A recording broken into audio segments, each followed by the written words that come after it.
Halo guys, selamat datang kembali di video Sari. Kali ini Sari akan membahas mengenai umpatan kata-kata kotor di media sosial. Mungkin di antara kalian pernah mengalami dimaki-maki orang di media sosial atau bahkan menjadi pelaku yang memaki di media sosial.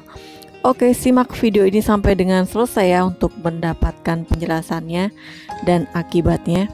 Jangan lupa klik like dan subscribe agar channel ini lebih berkembang lagi dan memberikan manfaat untuk kalian dan bisnis kalian. Jadi guys, pada suatu hari yang cerah saat Sari sedang berjalan-jalan di Taman Balai Kambang Surakarta, Sari bertemu dengan teman Sari bernama Eyu. Dia bercerita kepada Sari bahwasanya dia telah memaki temannya bernama Odi dengan kata-kata kotor yang kemudian Eyu posting di media sosial karena tidak tahan menahan emosi. Kemudian Sari menjelaskan kepada Eyu bahwa perbuatannya memposting kata-kata makian di media sosial tidak memberikan efek positif kepada dirinya, akan tetapi hanya memberikan efek negatif pada diri Eyu karena tidak bisa menahan perasaannya dan lebih memilih melampiaskan emosinya di media sosial. Sari menjelaskan kepada Eyu bahwa akan ada kemungkinan konsekuensi hukum yang akan menjerat Eyu sebagai pelaku tindak pidana jika Eyu dilaporkan secara pidana. Apa efeknya? Simak penjelasan Sari ya. Jadi sebelum Sari masuk ke penjelasan hukum, Sari menjelaskan terlebih dahulu ya kronologis permasalahannya. Jadi begini guys, Eyu bercerita kepada Sari pada hari Senin Eyu dan Odi bertemu, sampai pada akhirnya Odi memperlakukan Eyu dengan tidak hormat, yaitu dengan memaki-maki Eyu. Kemudian karena tidak terima atas makian tersebut, lalu kemudian Eyu memposting status di akun miliknya. Adapun postingan Eyu berisi gambar-gambar foto Odi dan berisi kalimat-kalimat kotor dan makian di postingan tersebut, sehingga umpatan dan makian yang ditujukan Eyu kepada Odi sudah diketahui banyak orang karena sudah banyak komentar dalam postingan tersebut. Nah, untuk contoh kata makian tidak Sari sebutkan ya, karena sangat tidak enak untuk didengar dan intinya kata-kata tersebut berisikan hinaan seperti itu guys. Bahwa tindakan yang dilakukan Eyu adalah karena sebelumnya Eyu juga diperlakukan secara tidak hormat oleh Odi. Odi juga sebelumnya telah memaki Eyu terlebih dahulu, akan tetapi Odi tidak mempostingnya di media sosial. Nah, dalam video ini yang Sari bahas mengenai perbuatan Eyu kepada Odi ya guys, karena perbuatan Eyu tersebut meninggalkan alat bukti berupa screenshot yang diambil dari media sosial, juga akun media sosial, dan bukti-bukti tersebut dalam hal tertentu bisa digunakan sebagai alat bukti untuk melaporkan secara pidana.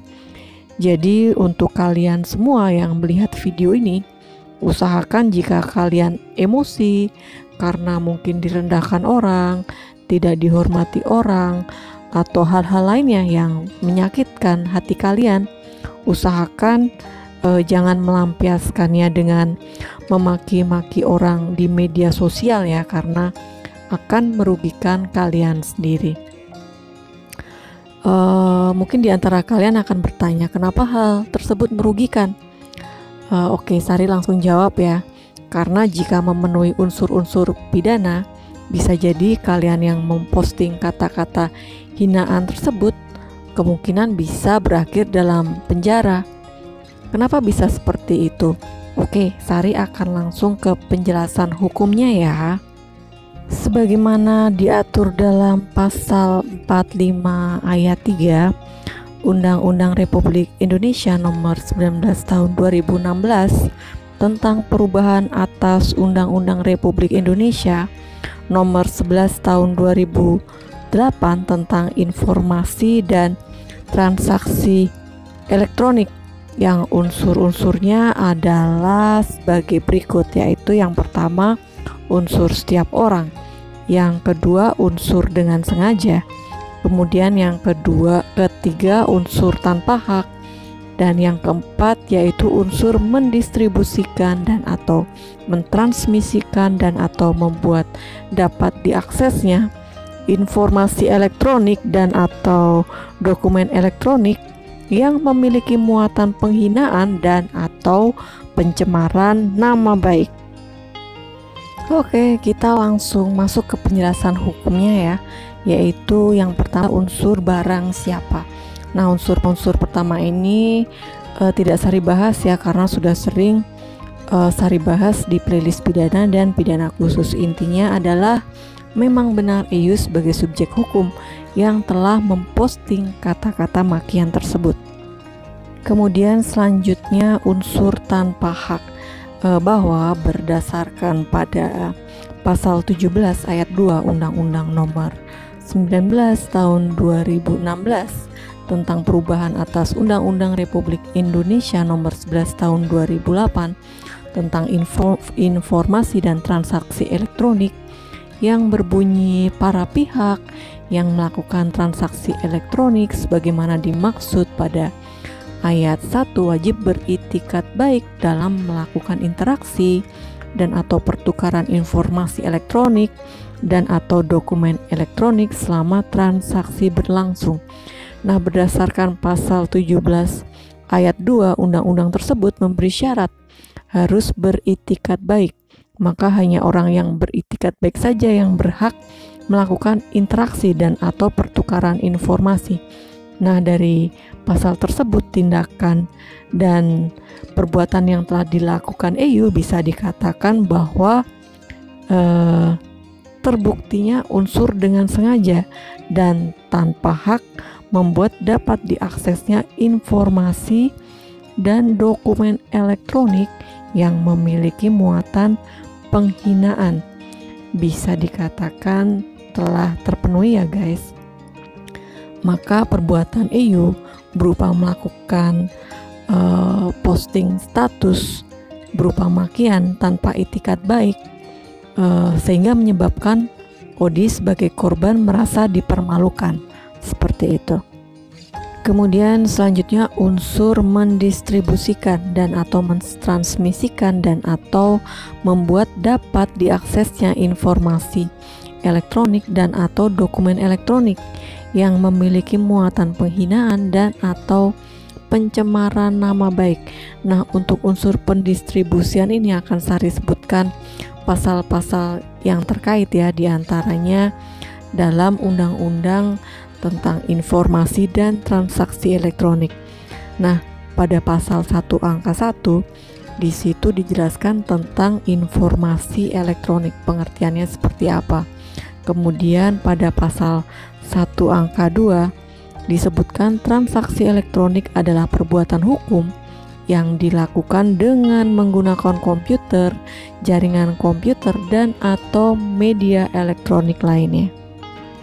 Kemudian definisi mendistribusikan, ini merupakan penjelasan pasal 27 ayat 1 ya Undang-Undang ITE, bahwasanya mendistribusikan artinya yaitu mengirimkan dan atau menyebarkan informasi elektronik dan atau dokumen elektronik kepada banyak orang atau berbagai pihak melalui sistem elektronik.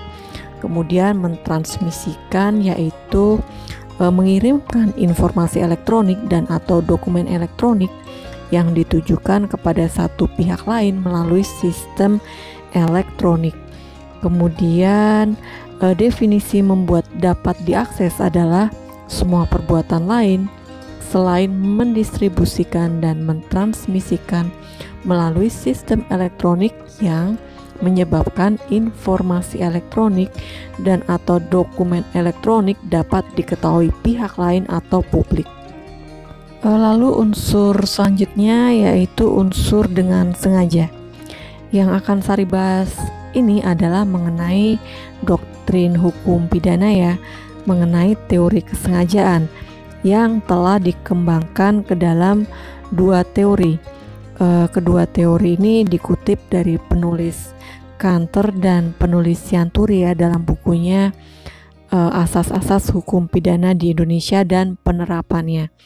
Di dalamnya disebutkan teori kehendak yang pada intinya menyatakan bahwa kesengajaan itu adalah merupakan kehendak ditujukan pada perwujudan dari suatu tindakan yang dilarang atau diharuskan oleh undang-undang. Kemudian yang kedua yaitu teori bayangan, mengatakan bahwa perbuatan itu dikehendaki pembuat, akan tetapi akibat dari perbuatan tersebut paling jauh hanyalah dapat diharapkan akan terjadi oleh pembuat. Setidaknya masalah tersebut akan dapat dibayangkan karena terjadi oleh pembuat. Seperti itu guys. Bahwa dari rangkaian doktrin dan teori-teori yang telah dibahas, jika mengkorelasikan dengan fakta yang terungkap bahwa pada hari Selasa EU telah memposting status di akunnya dengan nama akun EU pribadi menggunakan handphone miliknya. Kemudian EU melakukan posting di media sosial tersebut dengan menuliskan kalimat-kalimat makian dan kalimat-kalimat yang intinya merendahkan harkat dan martabat perempuan, termasuk juga di dalamnya foto OD dalam postingan tersebut.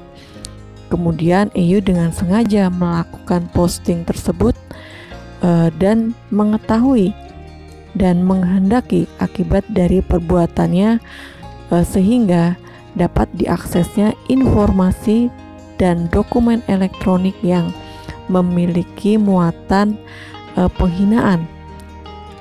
Dan unsur dengan sengaja ini bisa dikatakan terpenuhi ya guys. Oke, begitu penjelasan dari Sari konsekuensi dari perbuatan yang dilakukan oleh teman Sari bernama EU. Oleh karena itu saran Sari, jaga kalimat yang akan kalian posting di media sosial ya. Usahakan jangan memposting hal-hal yang bertentangan dengan aturan. Maksudnya apa bertentangan dengan aturan? Sari pernah membuatkan videonya tentang tips bagi YouTuber. Linknya ada di deskripsi ya. Dan akhirnya jangan lupa klik like dan subscribe agar channel ini lebih berkembang lagi dan memberikan manfaat untuk kalian. Terima kasih, see ya.